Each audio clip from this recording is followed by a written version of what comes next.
bersama saya Dedi yang akan menemani kalian pada malam hari ini. Nah, kebetulan pada malam hari ini kita sudah ditemani oleh salah satu fotografer. Nah, seperti yang sudah kita ketahui bersama di flyer, untuk malam hari ini tema yang akan kita sharing ya, Ya, sharing ya, lebih ke sharing ya, itu kita berbagi. mengenai street photography. Ya, Wah, mantap sekali. Mungkin teman-teman sudah ada yang kenal atau mungkin mau kenalan. Nah, malam hari ini di sebelah saya sudah ada, manggilnya Om, Kakak.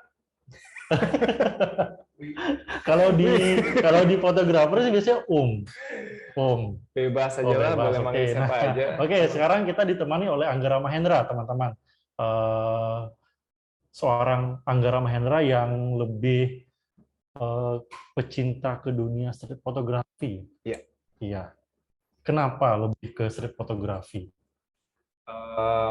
coba kita balik sejarah dulu ya. Hmm. Nah, Sejarah dari ini fotografiku ya, ini yang saya versi. suka. Ini yang saya suka nih. Kenapa sih? Kenapa? Kenapa? Sebenarnya kesukaan motret di jalanan itu nggak sengaja. Hmm. Jadi dulu tuh sebelum di 2005 itu masih suka motret pakai kamera pocket. Jadi Oke. motretnya random aja apa aja yang di jalanan kan. Hmm. Habis itu belum ngerti genre street photography itu apa. Pokoknya apapun yang menarik mata dan kayaknya ini perlu kuabadikan, ya udah aku fotoin aja gitu kan. Oke. Sampai pada akhirnya belajar lebih serius fotografi di 2010 dan 2012 itu dari entah belum tahu genrenya apa, sukanya apa, cuman waktu itu sangat tertarik dengan dokumenter dan itu sempat masuk ke workshopnya John Steinmeyer, dia salah satu fotografer dari Nat Geo juga, Hmm. dan masuk di workshopnya dia selama seminggu. Barulah mulai Workshopnya seminggu. workshopnya seminggu tentang Seminggu. dokumenter foto.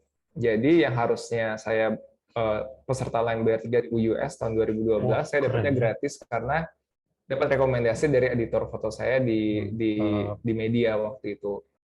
Setelah itu mulai berkembang dan akhirnya sembari memotret jurnalistik, dokumenter, ada street photography juga, itu Hmm. juga yang di sela-sela dari semua foto-foto itu. Oke, Jadi itu kilas balik flashback ke tahun iya, 2005. 2005 sampai 2012 itu kurang lebih. Oke, siap. Itulah kilas baliknya Anggara Mahendra, teman-teman. Oke, sebelum kita lanjut, nah saya perkenalkan dulu nih untuk teman-teman yang di luar Bali, mungkin yang baru pertama kali ikut Sinar Online Class. Nah, jadi kita ada sebutan nih untuk teman-teman yang ikut kelas di Sinar Foto itu namanya Sonar, Sonar, Sobat Sinar. Sobat Sinar, Iya, biar lebih keren kan. Denison, dari Sonar. Oke, nah untuk teman-teman yang di Bali mungkin sudah pada tahu ya sinar foto itu apa. Nah, untuk teman-teman yang di luar Bali atau yang mungkin pertama kali ikut di acara SOC ini, Sinar Online Class. Nah, itu jadi toko Sinar Foto itu merupakan salah satu toko kamera terbesar di Bali. Itu menjual beberapa alat fotografi dan videografi beserta aksesorisnya, Mas Anggara Mahendra. Kemudian kita juga ada beberapa website, sorry, bukan beberapa website, tapi beberapa e-commerce yang tentunya bisa kalian cek di beberapa e-commerce seperti di Tokopedia, kemudian Blibli. Nah, kalau misalkan ada teman-teman yang mau belanja online, itu silakan langsung ketik aja di Sinar Foto Bali, itu langsung muncul. Website kita juga ada lengkap, itu ada beberapa informasi yang bisa kalian dapatkan melalui website kami di sinarfoto.com. Nah, itu ada event-event yang kita buat, kemudian ada promo-promo cashback. Kemudian kalau teman-teman yang punya Instagram, bisa juga follow Instagram kami di @sinarfoto. Kemudian kita juga akan sudah bangun channel YouTube. Nice. Iya, Sudah sempat dan lihat juga. benar. Anggara Mendra punya channel YouTube? Ada, cuman masih random aja Masih isinya. random. Ada yang Berarti street kita bisa photo saling dan subscribe lain-lain. ya? Bisa. Bisa. Oke, teman-teman bisa di subscribe juga. Nah, saya dengar-dengar punya produk tersendiri ya? Produk Woi, apa? Produk apa? sebenarnya selain motret, dulu tuh kan sempat yang mau nyari strap kamera. Strap kamera. Kamera dulu tuh nyari yang kulit karena kuat ya kan. Tapi nyari di Indonesia tuh mahal banget ya. Kebanyakan tuh merek luar, dan nyari yang sederhana itu susah gitu kan. Dan akhirnya belajar di YouTube sendiri. Buat sendiri. Mantap. Buat sendiri, dan sudah bisa diakses di Tokopedia juga, di Instagram ang.leathercraft di sana. Oke, nanti kita share ya Bisa teman-teman. coba mampir juga ya. Iya, mampir-mampir. Oke, kita balik ke malam hari ini, street fotografi ini. Ada motivator mungkin atau apa sih, kayak seperti wah aku harus genre street fotografiku harus mengikuti orang ini. Ada nggak yang seperti itu? Kalau misalnya genre tertentu sih, kalau dari saya sendiri personal ya, sebenarnya dari memotret street itu yang paling menyenangkan adalah bagaimana kita merekam emosi jalanan.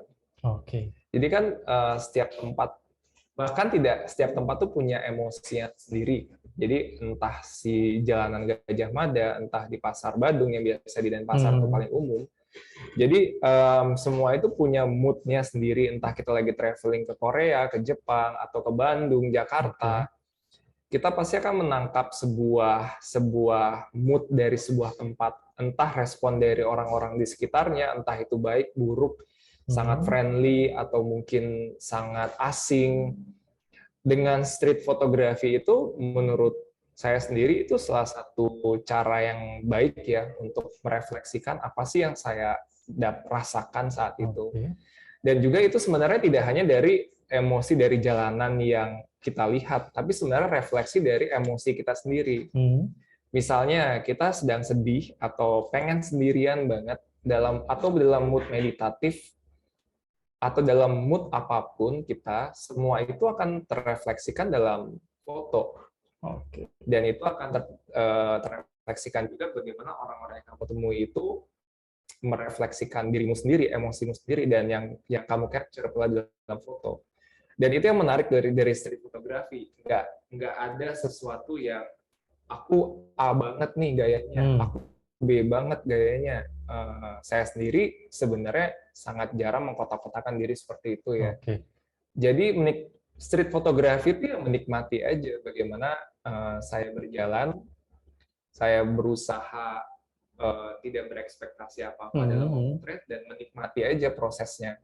Entah dapat foto atau enggak, ya nikmatin aja. Intinya menikmati. Dan tentunya harus sering kita belajar ya mengenai street fotografi. Kan ada beberapa, maksudnya seperti komposisi. Nah, ada nggak pakem sendiri nih dari, oh saya kalau street fotografi saya harus menggunakan komposisi seperti ini. Nah, ada nggak? Kalau yang saya suka sih sebenarnya lebih ke foto-foto layering. Bermain dengan cahaya yang kontras. Tapi kadang-kadang nggak dapet juga kan. Kadang hal itu gimana ya? Di saat kita datang ke sebuah tempat, entah kita membuka diri atau nggak sama tempat itu, barulah kita bisa dapat sebuah foto yang menarik. Jadi kadang-kadang memang itu tergantung diri kita sendiri. Karena diri kita sendiri merasakan emosi jalanan sekitar dan bagaimana kita tenang dalam memotret, barulah kita bisa melihat angle-angle itu, posisi itu seperti apa. Dan benar-benar yang kita nggak bisa duga sama sekali. Bagus ya jadinya gitu. Nah, itu dia. Dan kita nggak bisa set kayak, aku mau jalan di Pasar Badung, dapat foto bagus. Belum tentu. Bisa jadi kamu nongkrong di dagang tipat, habis nggak dapat foto dan sebagainya, kamu ngobrol sama orang, kamu minum es gula, ternyata ada komposisi yang menarik di depan matamu sendiri, dan kamu tinggal cekrek. Dapatlah foto. Kita nggak bisa prediksi. Iya, benar-benar. Karena itu momen ya. Itu momen. Dan yang selalu saya lakukan adalah bawa aja kameranya. Entah kamera apapun. Gitu. Berarti setiap hari bawa kamera? Setiap hari kemanapun? Kemanapun juga. Ke toilet pun? Enggak. Ada HP sih biasa. Boleh nggak dikasih nih teman-teman contoh-contoh foto yang tadi kan bicara layar nih. Nah, ada nggak contoh-contoh foto layar dari Kak Angga nih, Kak Anggara Mahendra?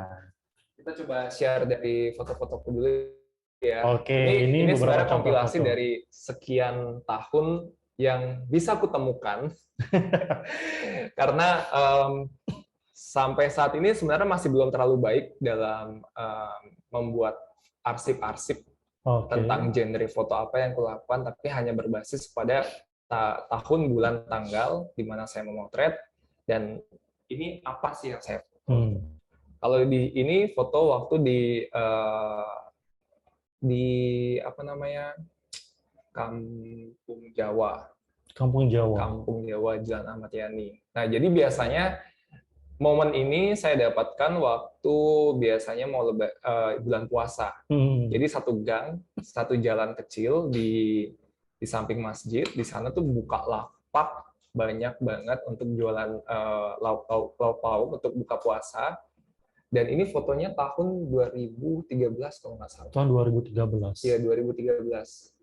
Ini saya motretnya waktu itu pakai Fuji X100 yang kameranya kecil, santai, orang juga yang shutternya nggak keras, jadi orang itu nggak yang terlalu ngeh, oh saya lagi motret gitu. Bentuknya sih kayak gini ya, sambil promosi kameranya. Oke, berikutnya foto ini saya dapatkan tidak dengan cara hunting pada umumnya. Waktu itu mau belanja bawa kamera. Selalu bawa kamera. Bagus sih momennya. Diam bentar, cekrek. Beberapa shot dapat. Ini juga kurang lebih sama, sambil belanja. Jadi saya dengan pasangan seringkali belanja kebutuhan sehari-hari atau mungkin pengen lagi masak-masak aja sama teman-teman. Saya sendiri nggak pintar masak, tapi teman-teman pintar. Ikut menemani. Pintar makannya yang penting. Kalau ini foto di Koenji, Jepang. Waktu itu lagi persiapan akan demonstrasi. Jadi orang-orang di Koenji itu salah satu distrik kecil di Jepang. Jadi menolak bagaimana mereka mengubah wajah kota kecil mereka menjadi lebih modern dengan supermarket dan sebagainya. Sedangkan Koenji sendiri banyak toko-toko kecil yang unik sebenarnya, menjual barang-barang unik. Jadi itu warga juga sudah sangat guyup di situ, mereka menolak hal itu. Dan itu saya motret suasana bagaimana orang-orang bersiap untuk demo memakai pakaian seperti itu. Buat saya itu lucu, wow banget, lucu banget. Jadi untuk menangkap semua keabsurdan itu, yang semua hal yang absurd menurut saya itu akhirnya dengan street photography ini kayaknya paling tepat deh dan paling sederhana caranya. Ini juga kurang lebih di Koenji juga bagian dari demonstrasinya. Ini di Thailand kalau nggak salah. Ya, Thailand. Ya. Jadi momen-momen seperti ini menurut saya sih selalu absurd ya saat kita melihat di balik kamera itu. Jadi sesuatu yang ini ya udah foto aja gitu. Ini juga momen absurd juga bagaimana orang serumit itu untuk mencari sebuah foto yang kalau kita lihat hasil foto mereka mungkin oh ya menarik, tapi jika kita lihat prosesnya di belakangnya unik juga. Iya, itu mau siap-siap cari angle yang bagus. Jadi sebenarnya foto-foto jalanan ini hanya merekam emosi yang terjadi di depan mata saya dan keunikan hal yang absurd menurut saya foto aja gitu. Angle-nya bukan angle spesial, tapi saya memanfaatkan teknik layering. Jadi layering itu menempatkan satu objek atau subjek satu dengan lainnya itu tidak saling bertabrakan dan mereka saling mengisi cerita. Ada seperti ada flow-nya di situ. Ini juga kurang lebih. Berarti ada beberapa istilah-istilah mengenai di dalam foto street fotografi itu ya? Iya, tapi saya tidak mengenal semuanya. Tidak mengenal semuanya. Ini juga salah satu hal yang absurd yang saya lihat bagaimana turis-turis datang berkerumun berfoto bersama-sama, ribet banget. Pada akhirnya ya udah saya merekam keribetan mereka, ada yang berusaha nutup payungnya, ada yang masih pakai payung, ada yang ribet foto ke sana, ada yang sini, ribet banget lah itu. Ini juga di Kamboja ya. Jadi anak-anak baru pulang sekolah, snap aja fotonya dan menarik aja buatku gitu. Kayak dapat sebuah, karena dengan foto ini sebenarnya ada rasa misterius ya. Ada rasa misterius dari jalanan yang saya tangkap sebenarnya karena saya sendiri adalah orang orang asing yang memotret orang asing juga. Jadi saat melihat foto ini rasanya asing aja gitu. Dan itu kesan yang pengen saya tangkap. Oke. Nah, ini juga bagian dari layering Wow. juga. Ini motret di Sumba. Ini juga di Sumba. Ini di Banyuwangi. Wah, keren ya. Sebenarnya ada unsur komedi juga dalam foto ini. Iya, iya. Dan Itu kebalik lagi tuh. Minumnya kebalik digigit lagi. sebenarnya. Oh, digigit.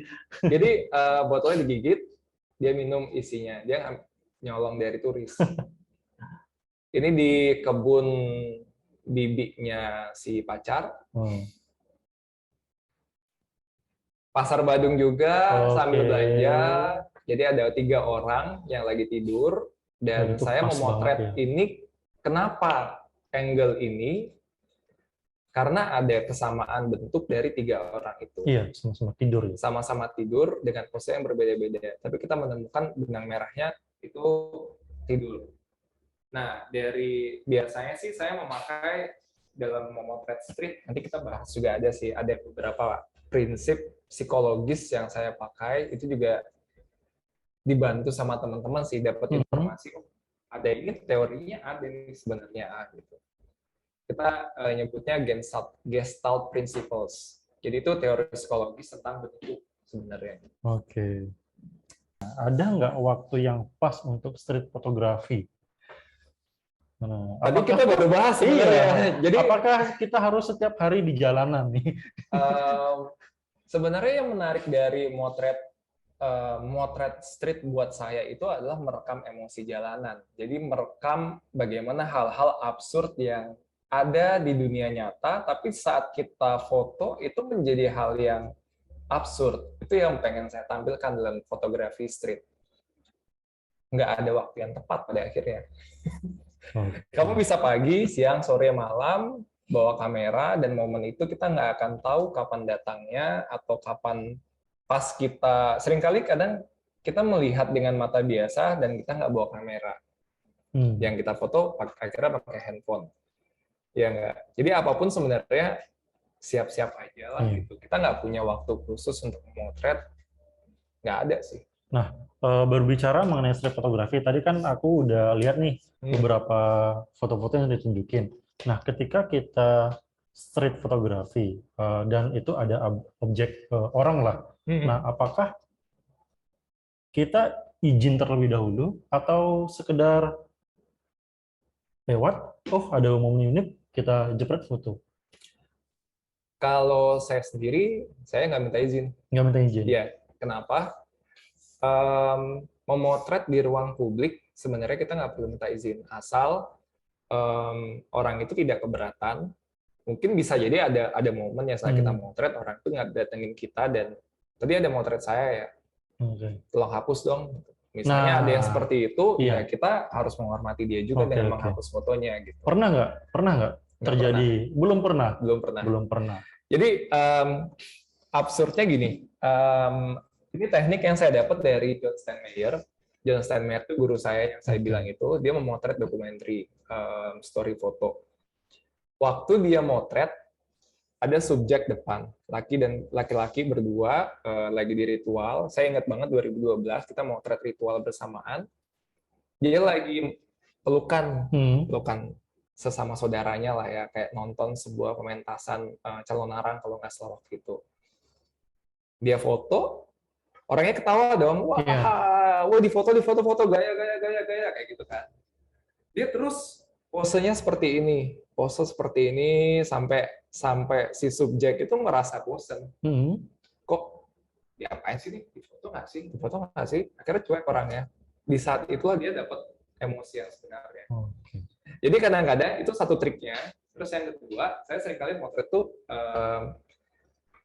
saya udah tahu lensa yang saya pakai berapa mili, saya pakai bukaannya f-nya berapa, biasanya sih pakai f4 ke atas ya. Jadi fokus tuh nggak terlalu mikir kita kan, apalagi yang saya pakai APS-C. Jadi fokusnya ruangnya lebih besar. Saya foto ini biasanya udah tahu komposisi akan segini. Jadi motretnya yang mau nggak pura-pura apa, tapi itu sambil shot. Oke. Itu triknya teman-teman. Jadi cuek aja, habis itu pura-pura ini dan pura-pura ngecek settingan jalan. Orang itu juga akhirnya jadi ke distract.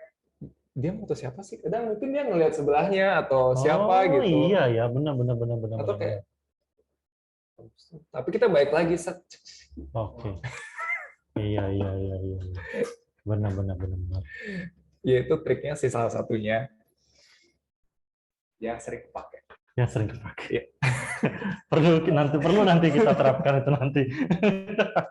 Oke, bagaimana komposisi tone yang cocok untuk memberikan efek black and white dalam street fotografi?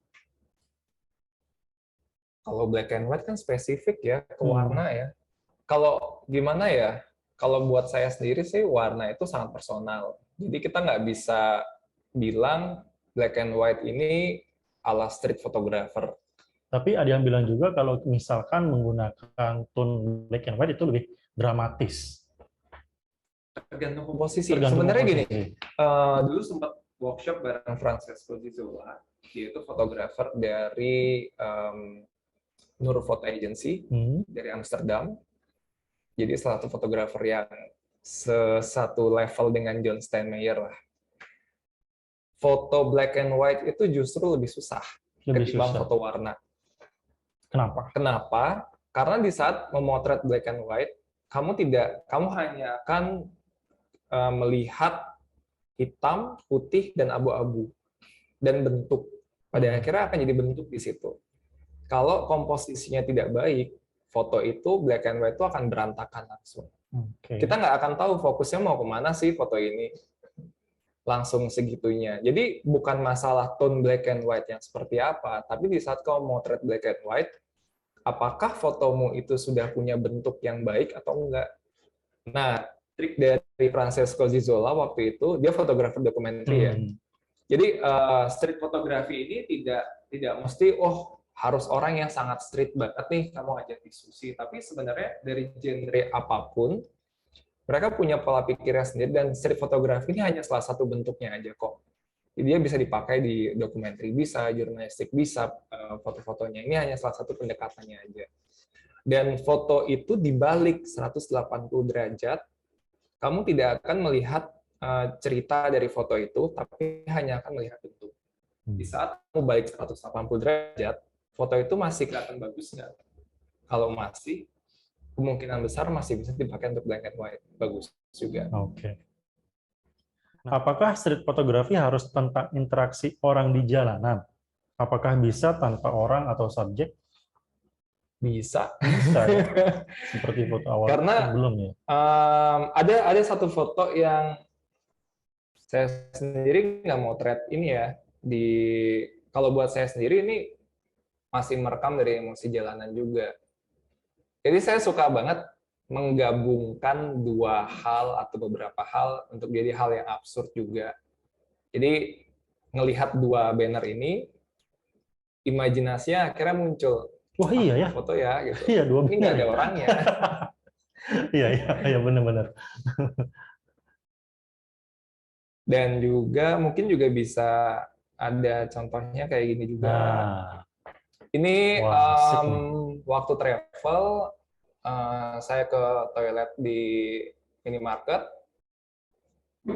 habis buang air, ada aktor Korea menawarkan mie. Sayangnya lensanya kurang lebar ya, nggak kelihatan sampai jambannya di bawah ya. Cuman pada akhirnya ini absurd banget gitu. Dan saya mencoba merekam memori tentang absurdnya bagaimana di toilet ada poster si aktor Korea menawarkan mie. Ini absurd aja sih menurutku. Iya ya. Mungkin juga bisa ku share beberapa foto yang ini juga tidak ada manusianya, tapi saya suka dengan komposisinya di sini, dan komposisi yang absurd juga, tapi tetap rapi. Gimana ya? Kalau kata Erik Prasetya, dia salah satu street photographer di Jakarta yang senior juga, banal gitu. Banal itu bisa diartikan sebagai liar juga, ide-idenya, komposisinya, bisa kita lihat seperti itu. Dan Erik Prasetya itu juga merekam emosi jalanan sebenarnya. Emosi jalanan. Entah dengan flash, entah dengan apapun bentuk teknik kameramu, teknik fotografinya.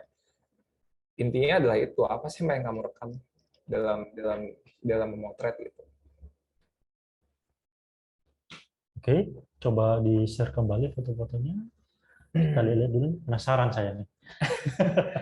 Kalau yang sering kali sih ini pakai layering juga, ini waktu ritual, ini juga. Jadi layering itu sebenarnya salah satu teknik komposisi aja. Bagaimana satu subjek, mereka melakukan halnya mereka sendiri, tapi tidak saling menumpuk dengan yang lainnya. Nah, biasanya lumayan rumit sih ngelihat kayak gini. Saya juga nggak dapat foto seperti ini setiap hari gitu, karena rumit banget melihatnya. Kayak gini, terus ini juga yang saya suka. Ini foto saya beberapa tahun lalu. Ini cuma nggak nyampe 5 menit motretnya, dan nggak nyampe 10 frame. Dan foto seperti ini tanpa izin? Tanpa izin, karena gini, saya baru nyampe di Sanur ini. Saya baru sampai di Sanur dan bawa kamera pocket, waktu itu Lumix, dan set di 18 mili. Paling lebarnya, akhirnya saya motretnya nungguin sebentar. Ini mbak-mbak yang ini sebenarnya lumayan ngeliatin kamera saya, cuman pada akhirnya karena saya taruh kamera ke bawah, orangnya cuek aja gitu. Saya foto-foto aja, krek beberapa kali, dan akhirnya dapatlah ini gitu.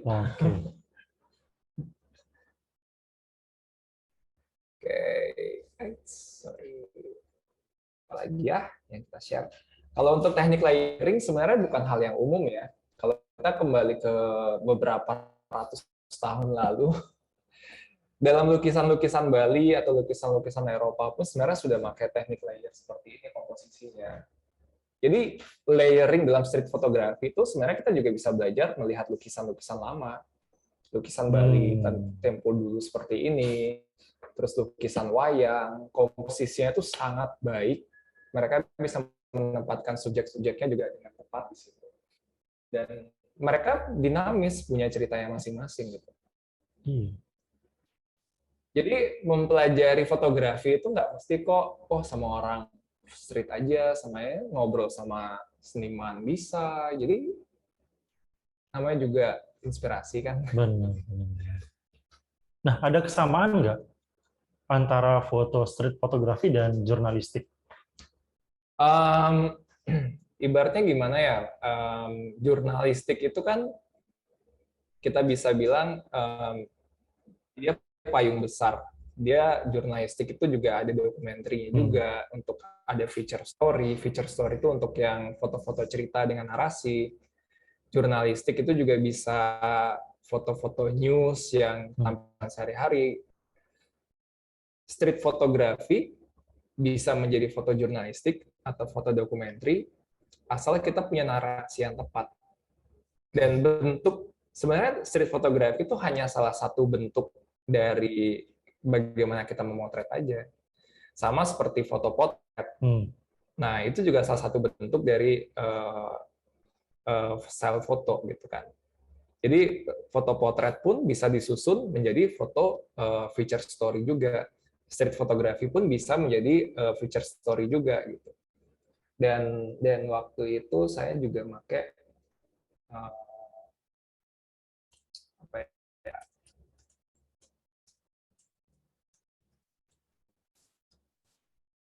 Nah, jadi waktu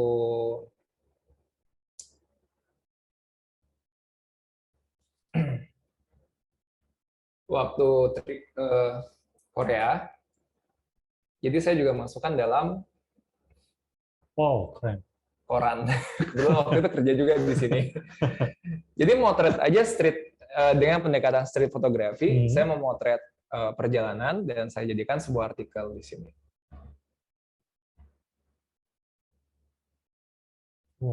Wow. Ya ini seakan-akan melihat awan saya suka, gitu misalnya. Suka banget. Ini juga hal-hal yang mungkin biasa buat mereka, tapi buat saya itu absurd aja gitu.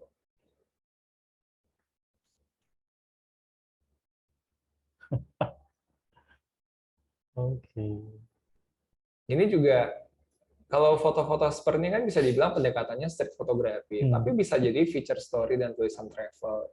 Jadi nggak terbatas untuk, wah aku street, foto ini tidak punya makna. Bisa jadi sangat punya makna. Gitu. Tergantung dengan bagaimana kita pengen motretnya. Gitu. Oke, kita mungkin coba share tentang ini ya sedikit ya. Nah, biasanya kan kalau kita motret di kadang-kadang tuh yang bikin susah itu kita motret itu random ya. Datang ke sebuah tempat, kita punya patokan, oh street photographer A, kita pengen memotret seperti gaya si A itu aja gitu. Tapi sebenarnya ada juga kok ilmu-ilmu yang bisa kita praktekkan dalam street photography yang biasanya saya pakai itu. Nah, kalian bisa cari di sini juga nih. Ini bahasa yang paling mudah yang saya temukan di website. Ini namanya Gestalt teori psikologi yang diterapkan pada desain. Desain kan visual. Benar. Kalau waktu saya belajar fotojurnalistik, saya juga diajari bagaimana literasi visual, bagaimana Gestalt principles juga. Dan ini lumayan sangat baik untuk merangkum. Jadi, misalnya satu nih, ada proximity, kedekatan posisi. Misalnya ada elemen atau objek yang berbeda, dia berdekatan, dia menciptakan sesuatu yang baru. Kita bisa lihat foto-fotonya itu banyak banget saya lihat di fotonya karya Tafepong. Tafepong ini street photographer dari Thailand. Nah, jadi maksudnya itu ada dua elemen yang berbeda. Satu orang memainkan game, memegang rokok, dan orang yang lain memegang handphone juga. Dan seakan-akan mereka ini nyambung di sini. Nah, jadi ini bagian dari, kalau kita telaah lagi dengan secara ilmu, ini Gestalt Principles yang proximity. Tafepong ini sangat banyak bermain di sini. Ini juga contohnya. Instagramnya ini ya, Tafepong_street. Jadi orang naik motor, bawa anjing, tapi seakan-akan orangnya berkepala anjing. Seakan-akan. Karena dengan timing yang tepat, angle yang tepat. Dan kalau ngomongin komposisi ini bukan hal yang spesial kan, tapi lebih ke momen gitu. Iya benar. Dan ini pasti, wah gila ya, gimana cara mendapatkan momen ulang seperti ini. Nggak ngerti ya, otak Tafepong ini. Seakan-akan dari perpanjangan kaki dari patung-patung Buddha. Asapnya menjadi awan. Benar. Ini kan bagian dari proximity itu. Sebenarnya kalau kita mau memotret di jalanan, bisa kok juga kita memakai prinsip seperti ini. Oh, aku pengen menciptakan sebuah imajinasi. Bisa kok kita memakai perspektif itu untuk memotret. Jadi kita nggak blank banget nih, aku pengen motret street. Tapi apa ya? Jadi setidaknya dengan proximity, kedekatan ini lebih bisalah ada bayangan kita mau ngapain ya. Gitu. Nah ini kepalanya ini seakan-akan menjadi bagian dari pulau lainnya. Ini bukan foto yang spesial kalau kita tidak melihat secara seksama seperti ini. Nah ini juga dengan warna yang sama. Kucing nyambung dengan kepala sapi. Dan ini nggak mungkin di set. Nggak mungkin di set ini. Mungkin aja bisa di set ya.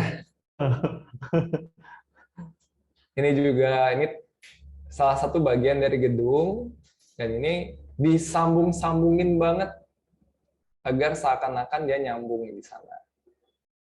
Behind the scene-nya seperti ini. Wow. Iya. Keren, keren, keren, Ini keren. juga Wah, lucu nih. bukan foto street kan ini sebenarnya. Tapi lebih ke momen nih. Ini menarik aja. Ini juga dan Tavepong prosesnya Wah, panjang juga. dia pasti menunggu. Dia nunggu banget Menunggu momennya. banget. Tapi sebenarnya kan kalau kita punya perspektif, oke, aku pengen membuat sesuatu dengan ini, aku harus menunggu orang nih datang. Akhirnya kita jadi punya rencana juga dalam Iya. memotret. Nggak yang random banget, akhirnya nggak dapet apa-apa gitu. Oke, itu kurang lebih. Apakah setiap foto yang menarik memiliki kisah untuk diceritakan? Kalau kisah itu kan kita yang tahu ya. Contoh, coba saya bisa share juga. Bisa nggak ini ya? Bentar ya. Nah, Jadi, dari sekian foto yang sudah Anggara Mahendra ambil nih, ada nggak kesan-kesan mungkin yang membuat Anggara Mahendra, wah, foto ini adalah salah satu foto terbaik yang pernah saya ambil di sekian foto street fotografi. Ada nggak kisah dari ada hal sih. itu? Ada. Ada beberapa, ntar bisa saya share juga. Oke. Biasanya sih yang foto-foto yang pada akhirnya ngerasa, wah ini karyaku banget nih untuk foto jalanan. Itu lebih ke foto yang tidak terduga, foto yang, oh ternyata gimana ya, sangat-sangat tidak terduga dan pada akhirnya lucu juga mungkin. Dan ada sisi lucunya Ada sisi juga di lucu. situ. Dan Itu gini fotonya. ya, apa maksudnya? Apakah perlu ketika kita kan sekarang sudah main ke dunia digitalisasi ya, Instagram apalagi. Nah, ketika kita berbicara mengenai foto, kita biarkan foto itu bercerita sendiri atau kita harus menceritakan dalam bentuk caption yang panjang? Kalau itu balik lagi sih ke style si orangnya sendiri ya. Kalau Balik ke style orang iya. itu sendiri.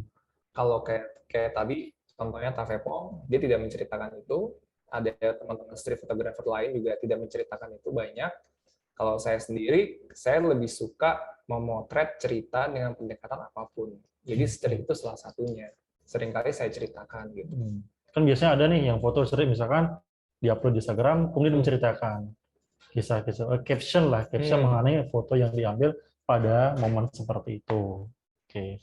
Tapi lebih kembali ke diri masing-masing Iya, ya. lebih kembali ke diri masing-masing. Itu kan bagian dari karakter si fotografer. Kita nggak Iya, bisa benar. ubah gitu kan. Dan mereka sendiri yang membuat karakter itu. Apakah pada saat kita membuat street fotografi itu lebih baik sendirian atau bersama teman-teman? Nah, namun terkadang hunting street fotografi beramai-ramai malah merusak mood, jadi lebih baik sendirian atau beramai-ramai. Menurut seorang Anggara Mahendra nih, lebih baik sendiri atau beramai-ramai? Kalau beramai kan hunting lah ya. Iya, kayak tadi sih pertama kali ngobrol, saya nggak pernah membuat sesi hunting apapun dan selalu bawa kamera. Dan buat saya, foto-foto seperti itu jadi personal banget. Jadi kamu yang punya momen, kamu yang melihat momennya, dan akhirnya menyenangkan aja memotret sendirian itu, karena itu seperti meditatif.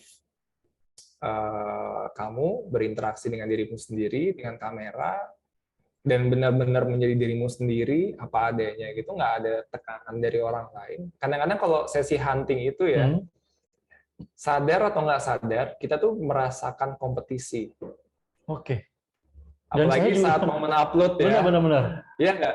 Dan saya masih kepikiran nih, kalau misalkan kita street fotografi, ngadain hunting, kita kumpul dalam satu titik, kita sebar ya, sebar berarti setelah selesai sesi hunting itu berarti kita kumpul lagi di dalam satu titik itu ya. Oke. Lebih enak nyebar memang, nyebar dan enaknya ya kalau misalnya kita buat sesi hunting. nyebar dan tidak ketemu satu sama lain. Oke. Kalau biasanya event yang aku buat itu kan sering ke model nih. Nah, Ya, kalau model itu kan jepret, nah kita intip dulu nih. Wah, gitu angle-nya kita coba. Jadi kalau hunting street fotografi lebih baik kita nyebar ya. iya, enak sih nyebar dan mungkin juga kalau misalnya dari nyebar yang ketemu lagi saat berdiskusi kita tidak membahas ih fotomu bagus fotonya. Tapi kalau kita mau menanyakan foto bagus, apa sih yang buat foto ini bagus? Coba ditanyanya lebih ke arah situ. Fotomu bagus, bagian mana yang kamu lihat foto ini bagus? Apa yang membuat foto ini bagus? Jadi dengan itu akan terjadi diskusi, bukan kompetisi. Karena di saat foto bagus, oh ini lebih bagus daripada aku, ini lebih bagus daripada aku. Tapi di saat orang lain bercerita, oh menurutku bagusnya karena ini. Kamu motretnya gimana sih? Apa sih yang kamu pikirkan selama memotret? Baru akan terjadi diskusi dua arah. Iya, benar. Dan itu baru terjadi transfer ilmu. Karena biasanya kalau hunting aja dan saling melihat foto yang diupload atau slideshow bersama, jadi rasa kompetisi itu muncul. Gitu. Oke. Siap. Benar sih. Berarti pada saat hunting fotografi di street ya, street fotografi, lebih baik nyebar, kemudian setelah nyebar kita mengadakan transfer ilmu pengalaman lah. Pengalaman apa ya. sih yang sharing aja pengalamannya. sharing apa sih yang foto ini aku ingin menekankan seperti ini. Oke.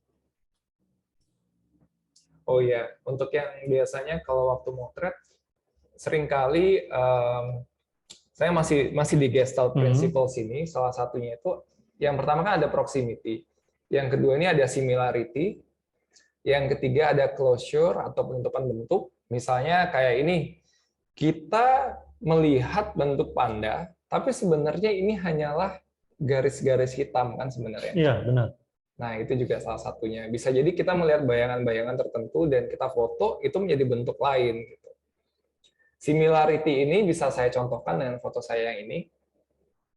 Jadi waktu saya lagi assignment motret kolektor-kolektor sampah untuk NGO, saya nggak sengaja memotret 3 sapi ini sedang menoleh ke arah kiri bersamaan dengan pose dan jarak yang kurang lebih sama. Iya. Hanya satu frame ini aja. Absurd dan akhirnya oke, ini masuk portfolioku di foto jalanan gitu. Oke. Terus ada juga continuity, kesinambungan pola. Nah, ini bahasanya paling sederhana dari sekian banyak yang saya lihat di website. Kalau kita mau lihat dari continuity ini sebenarnya kalau bahasa sederhananya kemana sih arah foto ini? Contohnya ini ya. Mana dia? Sebentar. Kok tidak ada? Nah, cobalah foto ini ya. Jadi kadang-kadang kita suka nggak ngeh ya di banyak banget elemen dalam satu frame foto ini, tapi kita tahu subjek utama itu yang ini. Karena ada satu orang melihat ke arah bawah juga, dan orang ada yang ini sebenarnya agak bias sih sebenarnya untuk yang untuk arah fotonya. Karena orang ini melihat ke arah luar, ini melihat ke arah kamera, ini melihat ke arah luar, ini melihat ke arah bawah, ini juga melihat ke arah luar. Jadi itu ada bias komposisi. Ini arahnya ke saya, ini arahnya ke kiri kebanyakan. Ada satu foto mana ya? Lupa. Saking banyaknya foto. Dan foto street fotografi itu bisa dikomersilkan? Kak Anggara? Kalau misalnya ada peminatnya, kenapa enggak? Oke. Tapi kalau misalkan dikomersilkan, kita harus perlu izin ke orang yang menjadi subjek itu. Nah, jadi kalau nggak salah di mana tuh ya, di Prancis, kalau misalnya dari kamu hanya fokus kepada satu orang itu aja, kamu wajib meminta izin kepada orang itu. Hanya untuk satu orang saja. Misalnya dalam satu foto itu ada satu orang yang sangat jelas identitasnya siapa, kamu wajib minta izin. Karena kalau misalnya enggak, siapa tahu kedepannya akan dipermasalahkan kalau dia sebut. Tapi kalau dalam satu frame yang banyak banget ada orang, lebih dari 5, lebih dari 6, nggak perlu. Lebih dari 5 atau lebih dari 6? Ya, saya nggak tahu sih secara detailnya ada berapa orang dalam satu fotonya. Cuman dari satu frame itu banyak banget ada orangnya, atau mungkin identitasnya nggak terlalu kelihatan tuh nggak masalah. Oke. Berarti bisa dikomersilkan lah Bisa. untuk street fotografi. Oke. Nah, biasanya kalau Anggara Mahendra nih, misalkan mengambil foto-foto street fotografi, lensa apa yang sering dibawa? Paling enak sih sebenarnya lensa yang nggak wide banget, nggak yang terlalu tele juga. Kalau yang sering saya pakai sekarang sih di APS-C 23 mili. 23 mili. 23 mili. Sebelumnya juga 18 mili, sering banget saya pakai. Antara dua itu sebenarnya enak. Kadang juga di 35 mili jadi 50 mili full frame. Itu juga enak. Tergantung dari scene-nya juga sih. Oke, tergantung dari scene. Cuman saya suka personal yang lebih ke medium ke wide. Medium wide. Ya. Berarti dalam satu tas ada beberapa lensa yang dibawa? Satu tas biasanya itu ada 23 sama 35. Oke. Cuman sekarang habis liputan sih dia campuran lensa.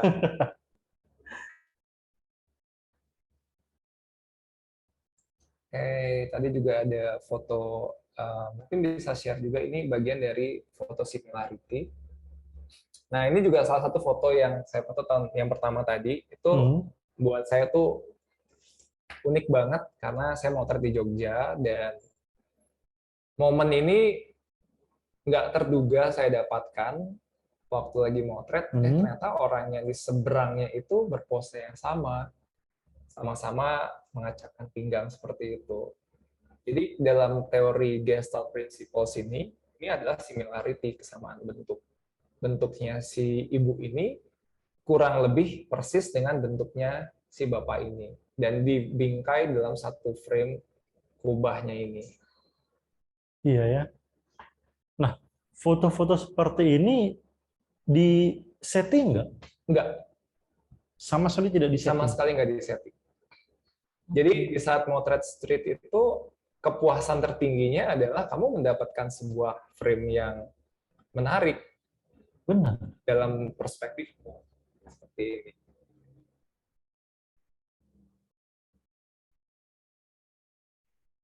Mungkin bisa juga ntar baca-baca di sini, di medium.com, cari aja Gestalt Theory.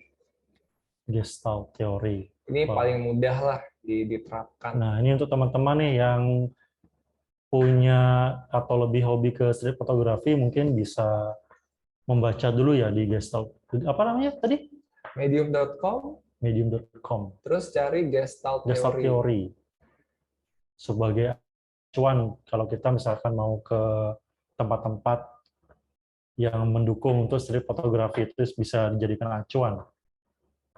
Kalau golden ratio atau rule of third itu masuk nggak? Maksudnya apakah menjadi pakem tersendiri ketika masuk juga, tapi tidak terlalu tapi tidak menjadi pakem.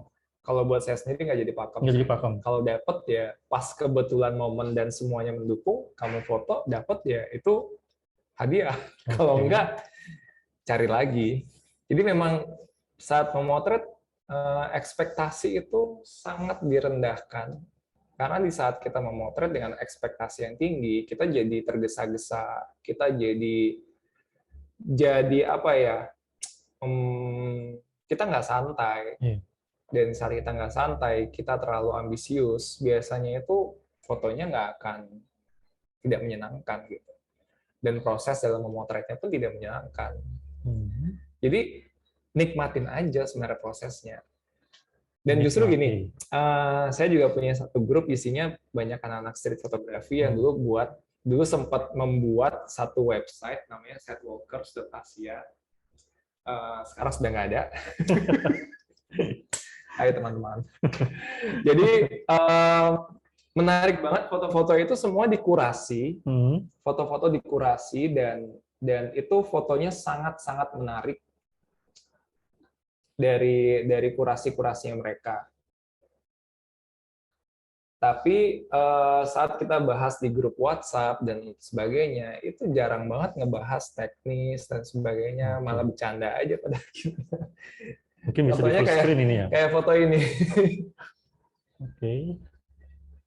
Nah, ini juga terus di Malang juga komunitas streetnya juga bagus banget. Di Malang. Walking alam. Oke. Itu udah lama banget dan itu sudah teman-temannya juga yang bercandaan aja mainnya gitu. Kita kalau datang ketemu juga nggak ada yang ngebahas namanya street fotografi. Saya mampir ke Malang terus kontak mereka, nggak ada yang dibahas, yang ada dari makan di mana nih. Kita nggak ada yang serius pada Iya, akhirnya karena memang benar-benar. enjoy aja dalam memotretnya gitu. Ini kan juga bagian-bagian foto-foto yang imajinatif dan absurd juga. Ada sebuah logo di sini, ada seakan-akan ini kereta kuda. Hmm. Kalau itu bak Dan ini sampah, nggak ada itu manusianya. sampah ya. Contohnya kayak kayak gini lah foto-fotonya. Terus ada lagi foto yang menarik. Ini seakan-akan seperti Bruce Gilden. Ini karya dari Mahendra saja. Teman-teman klan Mahendra. Nah, ini juga foto-foto street yang absurd juga, kereta khusus wanita, tapi kontras Iya, dengan kita benar-benar, benar-benar. laki-laki dan wanitanya di sini. Benar-benar, benar-benar. Kalau dimasukkan ke foto jurnalistik, ini bisa jadi Bisa headline. jadi. Bisa jadi headline di koran. Makanya saya bilang tadi Oke. itu foto jurnalistik itu nggak mesti kok nggak bisa masuk dalam street photography pun Oke. bisa kayak gitu. Dan bagaimana sih cara kita apa ya, melatih Melatih mata. konsep atau sensitivitas kita pada saat street photography. Misal kita jalan nih, wah ini momen yang bagus nih. Saya harus foto momen ini dari setiap angle atau komposisi. Bagaimana cara melatih sensitivitas untuk menangkap momen pada saat street photography? Yang paling pertama sih tahu kameramu ya. Oke. Focal length seberapa, settingan seberapa, dan sebagainya itu basic banget. Hmm. Yang kedua itu kadang kalau kita nggak tahu mau ngapain, mau motret apa, kita sudah tahu Gestalt principles, tapi kita belum tentu kita bisa memahami dengan cepat. Kita bisa kayak buat satu keyword, misalnya hari ini aku pengen motret merah. Apapun yang bernuansa merah, apapun yang berkaitan dengan merah, entah itu secara merah itu bisa berarti berani, atau spirit, atau mungkin merah secara literal. Foto aja tema itu, merah gitu misalnya. Jadi itu akan jadi guiding-nya kita untuk oh motretnya nggak random banget. Di saat kita memotret ada yang menarik sisi lainnya, foto aja. Tapi kita sudah punya guidance yang pertama itu. Oke. Itu sebenarnya untuk melatih ya. Untuk melatih kita bisa kayak mungkin next-nya mata mungkin kayak benar dapat foto close up mata orang dengan orang lainnya saling melihat orang itu atau gimana lah, itu kan foto-foto yang mungkin saya nggak bisa dapetin fotonya tapi mungkin orang lain bisa dapetin juga. Saya sering mengagumi karya-karya orang lain juga. Jadi dengan melatih dengan tema-tema itu kita jadi fotonya pun jadi punya konsep. Dan kita mencari momen itu pada akhirnya terarah, nggak yang random banget.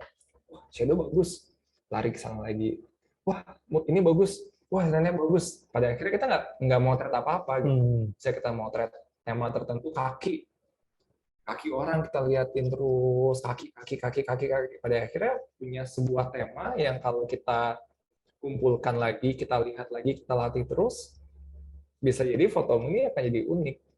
Ketimbang orang lain gitu. Nah, ketika kita sudah mengkonsepkan sebuah foto ya, sebuah foto yang bertema street fotografi lah, dan misalkan nih konsep nanti portrait misalkan, nah kan ada tema atau genre juga. Apakah human interest? Nah itu kan kita biasa nih kalau misalkan kita jalan-jalan kita kan ada tema, human interest nih, apakah itu satu bagian dalam street fotografi atau beda? Saya sendiri sebenarnya agak bingung ya mengklasifikasikan seperti itu ya human interest. Jadi kan kalau secara literal human interest ya tentang manusia. Street fotografi ya tentang manusia juga. Gitu. Dan ada ceritanya. Gimana ya? Kalau kata human interest sendiri kan sebenarnya muncul waktu zaman-zaman photographer.net ya. Jadi kayak ada potret-potret orang dengan foto-foto eksotis, kerutan wajah dan Iya. sebagainya. Jadi kan itu, atau enggak anak-anak bermain itu seakan-akan seperti foto human interest ya. Kalau dari street fotografi gimana ya bilangnya ya? Saya sendiri sebenarnya agak bingung ya mengklasifikasikan seperti itu. Kalau balik lagi seperti yang saya bilang pertama, street photography itu yang merekam emosi jalanan. Jadi emosinya yang kita coba rekam gitu. Bagaimana emosi itu ya tergantung dari bagaimana si orang itu merekam gitu. Akan berbeda dengan setiap orang.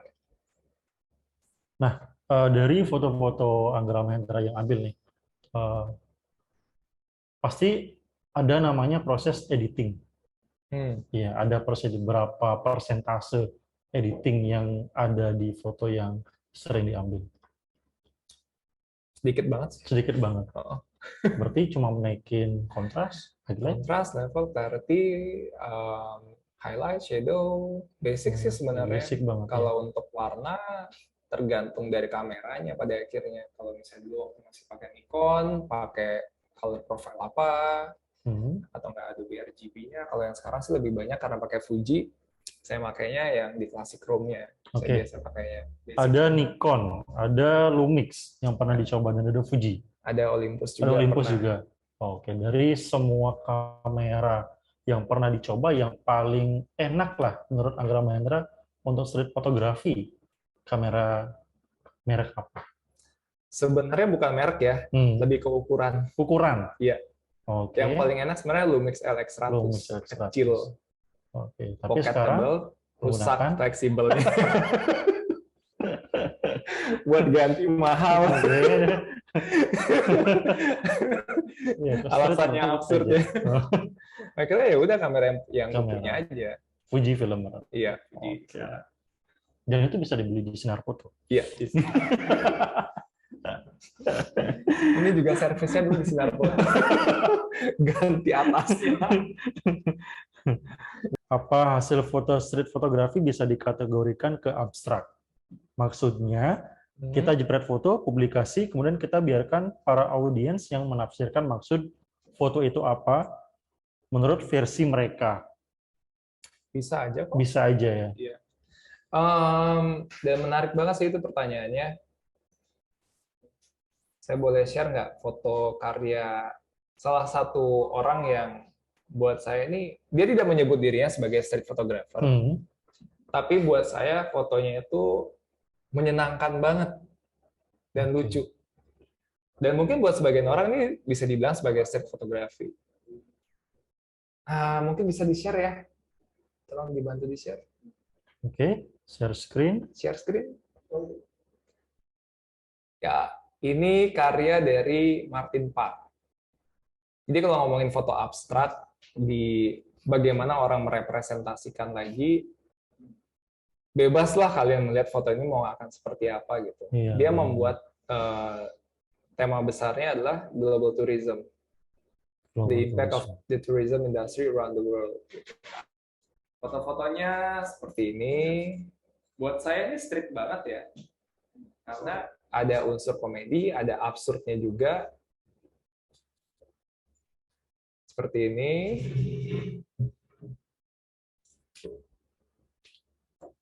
Wah, lucu-lucu ya fotonya. Jadi foto-fotonya, ini Martin Parr ini salah satu orang yang sangat menginspirasi saya karena fotonya itu sederhana, absurd, tapi lucu.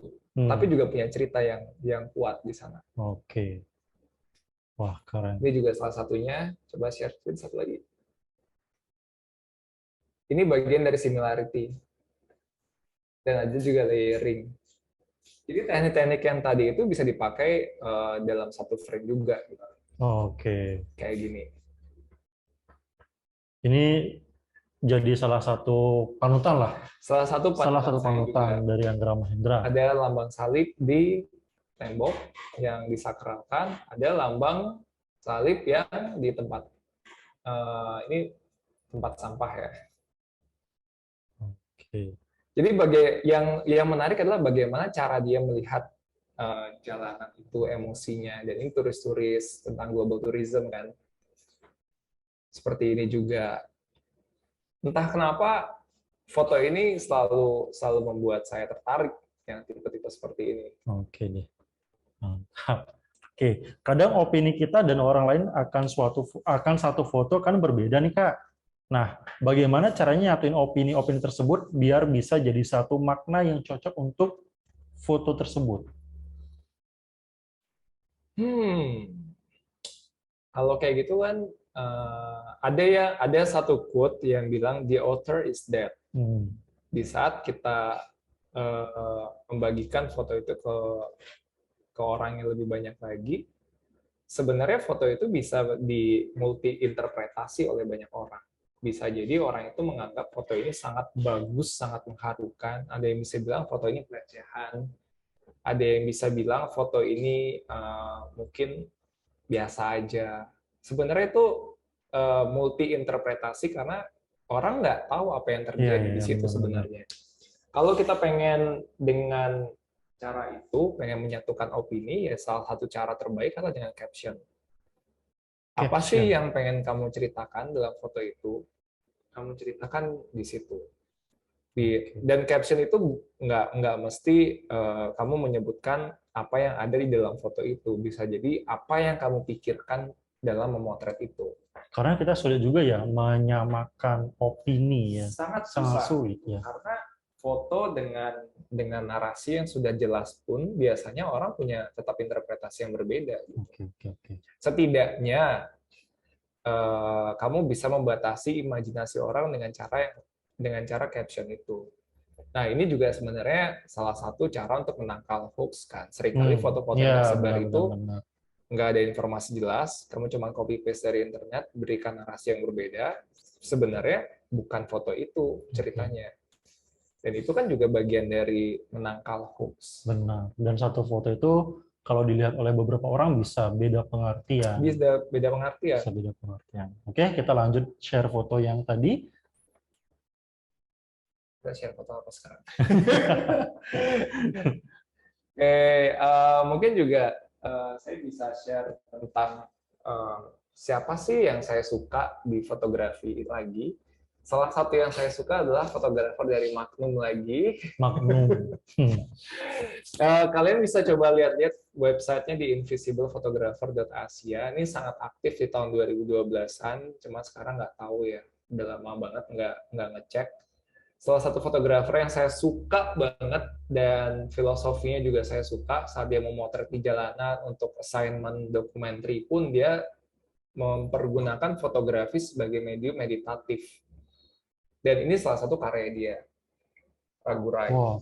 Ini ada proximity, yaitu ada dua elemen yang berbeda menempel. Ada juga continuity. Jadi continuity itu kan ada arah mata di sini yang seakan-akan melihat ke orang ini dan orangnya gambar ini seakan-akan melihat ke sini. Jadi saat kita melihat foto ini, sebenarnya kita fokus utamanya adalah ini, tapi berkembang ke sampingnya lagi.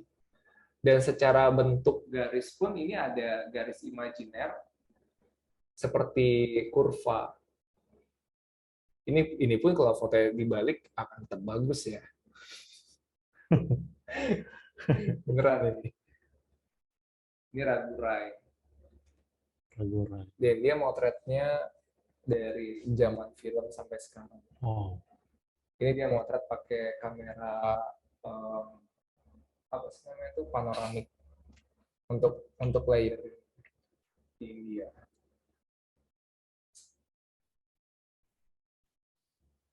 Ini namanya. Jadi sebenarnya kadang juga kita lihat-lihatlah referensi dari teman-teman lain juga gitu. Dan yang menarik adalah bagaimana perspektifnya mereka gitu.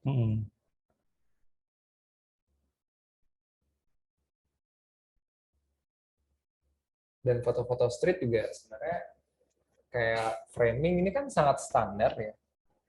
Bagaimana memframing orang, tapi juga dengan frame orang lain juga, tapi juga memberikan sebuah cerita gitu. Kalau ini foto untuk assignment untuk satu NGO di Buleleng, untuk proses bagaimana mereka membuat sebuah fasilitas pendidikan untuk warga di sekitarnya. Oke, mungkin bisa di full kan supaya teman-teman bisa jelas. Nah, Ya, seperti ini. ini salah satu foto yang saya suka. Kalau pengambilan gini saya suka. Main framing-framing ini saya suka. Sebenarnya sederhana kan framing, tapi bagaimana kita melihat momennya, Iya, motretnya benar-benar. juga saya waktu itu santai banget sambil ngobrol dengan tukang-tukangnya juga. Jadi nggak tidak terlalu bernafsu, dan dari klien sendiri pun yang kebetulan teman juga tidak mengharuskan saya memotret harus dengan cara seperti ini, tapi bebas saja. Nah, itu sih yang menyenangkan pada akhirnya. Dan saya juga sering senang menceritakan bagaimana dengan foto-foto ini, dengan narasi-narasi yang bekerja keras lah dan sebagainya lah, kamu bisa kok masukkan narasi-narasi itu ke foto-foto seperti itu. Tadi kan juga sempat ada bahasan, bisa nggak sih memasukkan cerita di dalam street fotografi? Hmm. Jadi foto ini saya ambil tahun 2020 waktu perjalanan dari Gilimanuk ke Ketapang, naik kapal feri. Dan ini kan sudah pandemi. Iya. Jadi selama pandemi itu kan kita tidak boleh duduk berdekatan kan. Hmm. Adalah dibuat tanda XXX seperti ini. Kebetulan kursinya berwarna hitam, X-nya itu berwarna merah, dan ada orang tidur di situ. Saya mencoba mengkomposisikan agar fokusnya itu berada pada X dan manusia itu. Jadi bisa seperti ini. Dan ceritanya adalah kita bisa mengaitkan ceritanya kepada pandemi. COVID-19, kita tidak boleh duduk berdekatan. Iya. Dengan street photography, kita juga bisa bercerita. Kayak gitu. Nah, untuk street fotografi nih, kan biasanya kita kalau ke tempat-tempat keramaian nih, tempat-tempat keramaian itu ada seseorang yang memiliki mungkin rasa malu ya, yang baru-baru belajar fotografi, apalagi street. Nah, bagaimana cara menghilangkan rasa malu kita ketika kita berhadapan dengan orang banyak, kemudian kita memotretnya dalam street fotografi? Saya sendiri orangnya introvert loh. Seringkali waktu memotret di tempat umum, entah jurnalistik dengan pendekatan street photography, saya sendiri ngerasa nggak nyaman berada di antara orang-orang yang saya nggak kenal. Kalau kita punya waktu yang lumayan banyak, kita bisa datang ke tempat itu, jalan-jalan aja keliling. Keliling, kita observasi tanpa ekspektasi ya, atau enggak kita duduk di satu titik keramaian, kita duduk aja di situ. Duduk bengong, entah beli jajanan di sekitarnya. Sebenarnya itu bagian dari, saya sering ngasih tahu ini ke teman-teman saya juga waktu project motret beberapa event yang mereka tidak biasa dengan ambience tempat yang baru. Yuk barengan sama saya juga. Akhirnya berada di sekitar orang-orang itu, di sekitar tempat itu, kita coba untuk beradaptasi. Jadi kita datang ke sebuah tempat yang tidak kita kenal, orang-orangnya kita nggak tahu, bagaimana cara mereka bergerak, kita duduk aja. Duduk, kita lihat mereka. Oh, mereka ternyata bergeraknya seperti ini. Mereka ternyata melakukan hal yang ini menarik. Dari keribetan itu yang banyak banget orangnya, akhirnya kamu mulai bisa beradaptasi dan akhirnya bisa bisa melihat sesuatu pergerakan-pergerakan dengan lebih sederhana. Kayak angle foto yang mau buat foto layer, itu bisa di saat kamu sudah tenang, kamu sudah beradaptasi, dan akhirnya kamu mendapatkan momen itu. Oke, dari sekian banyak foto yang udah diambil sama Anggara Mahendra, dari ke Jepang, kemudian ke Kamboja, ke Korea, ke Malang, kemudian tentunya di Bali juga ada. Nah, ada nggak tempat favorit dari semua negara atau pulau yang sudah Anggara Mahendra kunjungi? Kalau spesifik sih nggak ada tempat favorit banget. Tapi kalau cahaya favorit, Korea dan Jepang. Oke, Korea Jepang. Karena mereka ada di Asia Timur, yang matahari itu kita di sini, Matahari itu seakan-akan di sini. Kita melihat matahari itu terbit dan terbenam. Jadi cahayanya bagus terus sepanjang hari gitu. Berarti kita nanti huntingnya di Korea, teman-teman. Kalau di Bali ada nggak? Di Bali ada Di nggak? Bali nggak ada. Di Bali nggak ada. Karena kita kan di Asia Tenggara. Maksudnya Matahari di sini ya kita signifikan beda mataharinya. Itu tempat memang favorit beda. di Bali untuk street Nggak ada. nggak ada. Oke. Kalau tempat favorit di Bali street nggak ada. Cuman seringkali kalau misalnya jalan, saya suka dengan arsitektur Art Deco yang lawas-lawas. Palingan mungkin gang-gang area Gajah Mada. Kalau yang benar-benar nggak tahu nih mau kemana Denpasar, saya mampir ke sana. Atau yang salah satu yang favorit banget sebenarnya ada satu di Buleleng. Buleleng. Ya, Buleleng itu kan kota tua, itu ibu kotanya Bali. Dulu namanya Sunda Kecil, ibu kota Nusa Tenggara Timur. Di sana itu dulu pusat dari perdagangan. Orang Cina banyak di situ, banyak pecinannya, dan di sana tuh benar-benar secara arsitektur masih seperti yang lama gitu. Dan itu yang sangat menarik dekat secara sama visual. pelabuhan ya. Pelabuhan juga, ex pelabuhan Bulelengnya, Ya. pelabuhan Buleleng dulunya. Dan di sekitaran pasarnya bagus-bagus banget. Oke. Pasar Banyuasri. Pasar lebih ke ya pasar Banyuasri juga sih, juga itu bagus banget. Terus yang di sekitaran pelabuhan itu bentuk-bentuk kotanya menyenangkan banget untuk motret di situ. Berarti Buleleng. Buleleng. Ya. Buleleng, teman-teman Buleleng. Nanti kita ketemu, kebetulan saya juga dari Buleleng. Nanti kita mampir. Oke. Kadang kalau moto street pas expect ingin dapetin candid, apalagi karena komposisinya sudah pas. Kadang nggak jadi moto karena berasa sungkan, apalagi subjeknya tiba-tiba sadar kamera kalau dia lagi di foto. Oke. Nah, kalau di situasi gini enaknya solusinya apa, Kak Anggara Mahendra? Saya sering kali sih ngelakuin kayak gitu, senyumin aja. Kayak kagok gitu ya. jangan foto. Kalau misalnya dia sampai yang jangan foto, ya udah kita pergi aja. Cuman kalau di saat dengan senyum itu sudah menyelesaikan masalah, ya udah. Oke. Seringkali gitu kayak di saat motret kan udah lagi enak-enak nih, komposisi semuanya pas, semuanya orangnya tuh kayak langsung jutek banget kayak matanya tuh. Tips pertama sih yang tadi saya kasih tahu itu kita coba lihat-lihat aja. Bagus tuh di atas tuh gitu. Pura-pura ngeliat settingan kamera itu salah satunya. Yang kedua tuh senyumin aja. Gimana ya? Kita kan nggak bisa prediksi ya di jalanan seperti apa. Pakai aja lah semua ilmunya gitu. Cuek atau enggak? Pak, wih bagus bajunya Pak gitu. Atau kadang-kadang mungkin saat dibilang kayak gitu orangnya jadi yang cuek aja gitu. Kacamatanya bagus Pak. Gitu. Ada nggak cerita ketika Anggara Mahendra itu moto, tiba-tiba si orangnya, boleh lihat nggak? Jarang sih. Ya? Jarang yang kayak gitu, kecuali pas memang lagi motret di jalanan di Buleleng, terus ngobrol sama dagang es, sama pedagang gitu. Kadang juga saya sering bawa Instax printer, saya foto kasih ke mereka juga gitu. Wah, itu buat kenang-kenangan. Iya, benar. Tanda tangan. Iya, tanda tangannya juga. Nah, dari sekian foto yang sudah ditampilkan ya oleh seorang Anggara Mahendra, pernah nggak ke suatu pulau itu yang benar-benar tidak boleh dipublikasikan fotonya? Kalau pulau sih belum pernah ya, cuman saya pernah mampir ke suku Kajang, itu di Sulawesi Selatan. Jadi memang suku itu masih sangat tradisional dan tidak boleh.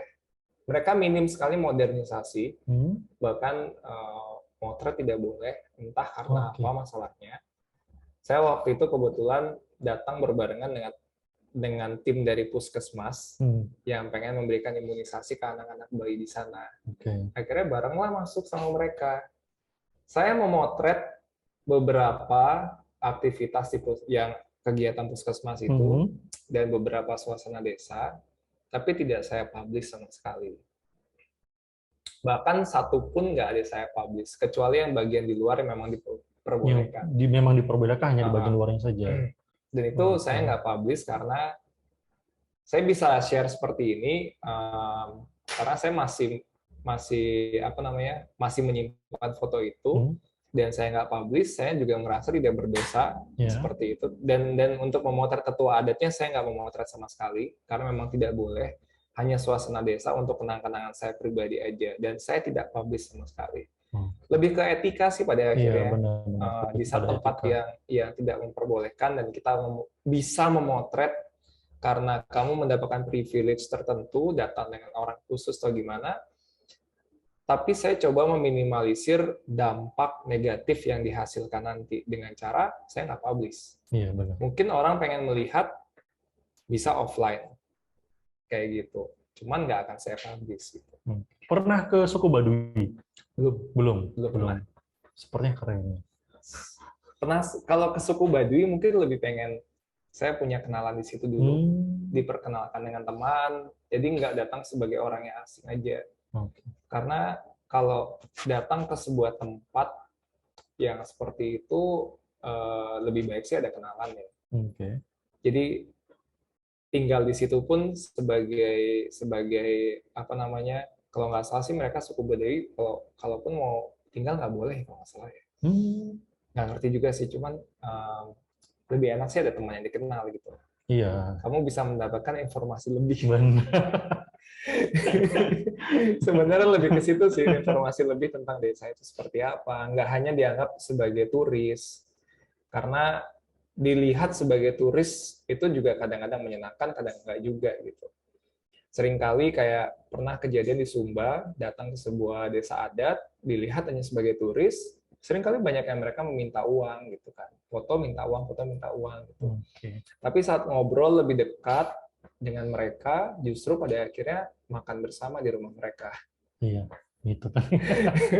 Yang lebih menarik dari seorang Anggara Mahendra adalah cerita sebuah subjek atau keadaan atau keunikan subjek dalam membuat visual.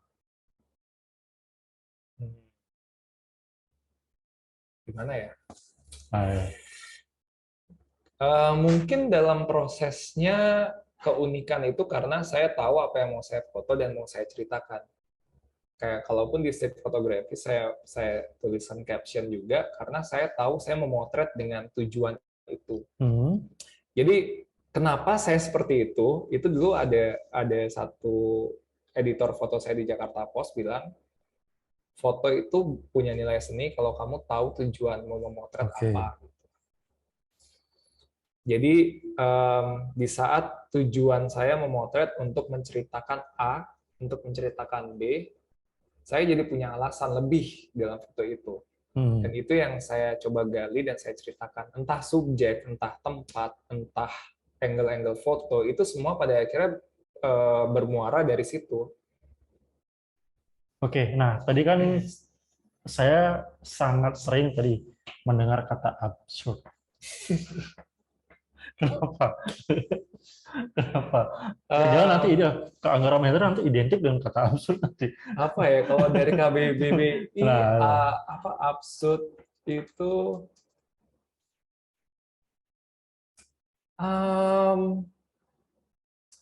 kalau dari bahasa Inggris absurd itu kan tidak masuk akal, nggak logis, benar. Tidak layak gitu kan. Foto-foto yang saya hasilkan di jalanan itu seperti sesuatu yang tidak masuk akal mungkin dilihat sehari-hari gitu. Atau mungkin dalam keseharian kita itu bukan hal yang gimana ya? Itu juga bukan hal yang spesial, tapi nggak masuk akal aja dengan angle-angle foto yang saya pilih, dengan pemilihan subjek, ekspresi dan lainnya itu nggak masuk akal gitu. Akhirnya, bisa disamakan dengan unik nggak kata absurd itu? Mungkin bisa ya. Jadi karena di luar nalar sih. Iya, kayak tadi kan juga saya melihat foto-foto dari mentor yang saya kagum itu Martin Parr. Oke, ada nggak? Ada. Mungkin teman-temannya. Oh iya, teman-teman. Ada yang. Nah, contoh Tavepong ya, misalnya ini. Apakah kamu menemukan ini di dunia nyata? Enggak kan? Iya benar. Momen ini tidak ada di dalam dunia nyata. Ini seperti momen-momen imajinatif. Ini tidak ada dalam dunia nyata. hanya mata kamera yang melihat. Makanya seringkali saya bilang tuh absurd. Ini pun absurd ya. Kalau orang melihat seperti Iya, ini benar, momennya benar, benar, benar. dalam mata biasa, oh bagus. Orang melihat seperti ini sekilasnya hanya sepersekian detik, orang akan bilang, oh kayaknya kayak orang kayak anjing nyetir motor, Hmm. tapi cuma sepersekian detik doang. Di saat kamu motret, ini jadi absurd gitu. Ini pun seperti itu, ini pun seperti itu. Makanya saya bilang ini absurd banget gitu. Dan foto-foto saya pun kalau misalnya kita nikmati, kayak misalnya foto ini ada continuity juga, si monyet seakan-akan kontak mata dengan si manusia. Kalau kita melihat dunia nyata, mungkin cuma orang lagi noleh, set, Iya, udah benar-benar. nggak ada momen ini, tapi absurd aja akhirnya. Ini juga seakan-akan dia lagi marahan dengan monyet ini. Iya ya. Jadi nggak logis gitu. Nah, ini saya nemukan di Ubud kalau nggak salah, ibu-ibu pakai kresek. Kenapa nggak pakai jas hujan gitu kan? Jadi kenapa harus pakai Iya, itu? Absurd aja iya, pada tas waktu itu. kresek ya. Ini juga momen-momennya hanya split second dan beneran nggak ada dalam dunia nyata. Ini juga waktu travel dengan pasangan saya, entah Ini di mana? kenapa ini di Thailand. Thailand. Saat motret ini dan melihat kembali setelah sekian lama, absurd ya gitu. Entah kenapa aneh gitu. Hmm. Ini juga entah kenapa kayak sesuatu yang aneh, ada kemiripan, ada similarity di sini. Dia sama-sama bersila, ini yang duduk, sama-sama memakai sendal yang mirip. Absurd aja. Ini juga sama juga absurd. Tidak ada dalam dunia nyata orang melihat seperti Oke. ini. Nah, ini juga seakan-akan Iya. si gajah ini tertawa puas. Dan ini juga orangnya tidur dengan arogan gitu. Kalau kita pikirkan kembali, orang ini nggak menyadari kok jadi foto seperti itu, membuat gaya seperti itu, dan saat semua itu tergabung dalam satu frame, jadinya adalah frame yang nggak logis, Ini di Tiara absurd. Dewata ya. Iya, Besok bakalan rame ke sini nyari momen ini. ini waktu belanja juga, nggak ada yang disetting. Ini juga foto kacamata si Nona, absurd aja. Iya, apa ya? Si Dogi dengan ada bapaknya si pasangan. Shadow. Wah, keren.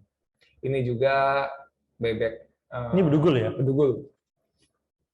Ditutupin, tapi dia seakan-akan mengintip gitu dengan matanya. Jadi kenapa saya memakai kata absurd dari tadi? Ya karena tidak logis dalam dunia nyata. Okay. Tapi di saat difoto itu bisa menjadi sesuatu yang menarik. Ini juga ogoh-ogoh dibalut seperti mumi dan seakan-akan seperti meditasi. Iya. Kalau dia berbentuk ogoh-ogoh mungkin biasa aja ya. Iya. Tapi saat seperti ini, sebenarnya ini juga saya juga ingat salah satu foto dari salah satu foto jurnalis yang foto korban COVID yang dibungkus seperti mumi. Akhirnya saya mengingat foto itu lagi. Akhirnya melihat foto ini jadi wah menarik ya jadi ya. Dan selalu ada cerita di balik foto itu. Ya. Kenapa memilih mendalami street fotografi? Apakah memang lebih suka aktivitas jalanan atau refreshing dari kepenatan sehari-hari? Saya suka di jalan dari dulu dan saya suka explore aja gang-gang kecil, jalan-jalan, bawa kamera. Dari dulu entah kenapa kebiasaan seperti itu, cuma saya nggak tahu itu kebiasaan orang street photography.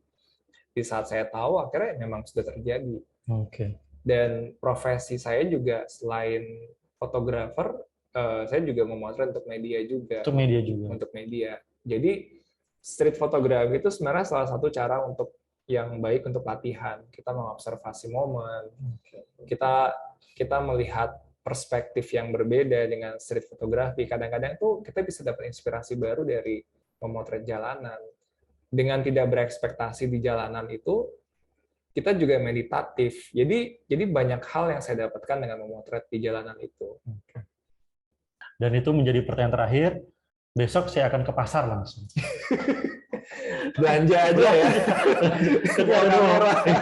Ketika di atas saya juga, wah saya nunggu momen ini. Tapi beda loh rasanya kalau misalnya kamu belanja, kamu nenteng kamera kecil, belanja sambil belanja, habis itu kamu motret tuh orang cuek. Ketimbang kamu datang keliling langsung motretin orang-orang. Beda loh. Beda ya. Oke deh. Thank you. Sama-sama. Bro Anggara Mahendra, semoga ada sesi hunting di Buleleng katanya. Di grup di Zoom tuh. Buleleng. Boleh juga. Boleh. Oke, nanti kita gaskan ke sana. Oke, thank you teman-teman yang sudah join di malam hari ini, yang sudah mengikuti tema di street fotografi bersama Anggara Mahendra. Oke, teman-teman, thank you yang sudah join, yang sudah hadir pada malam hari ini. Jaga kesehatan selalu. Semoga kita selalu dalam keadaan sehat, dilancarkan semua pekerjaan dan rezekinya. Amin. Oke, see you next time.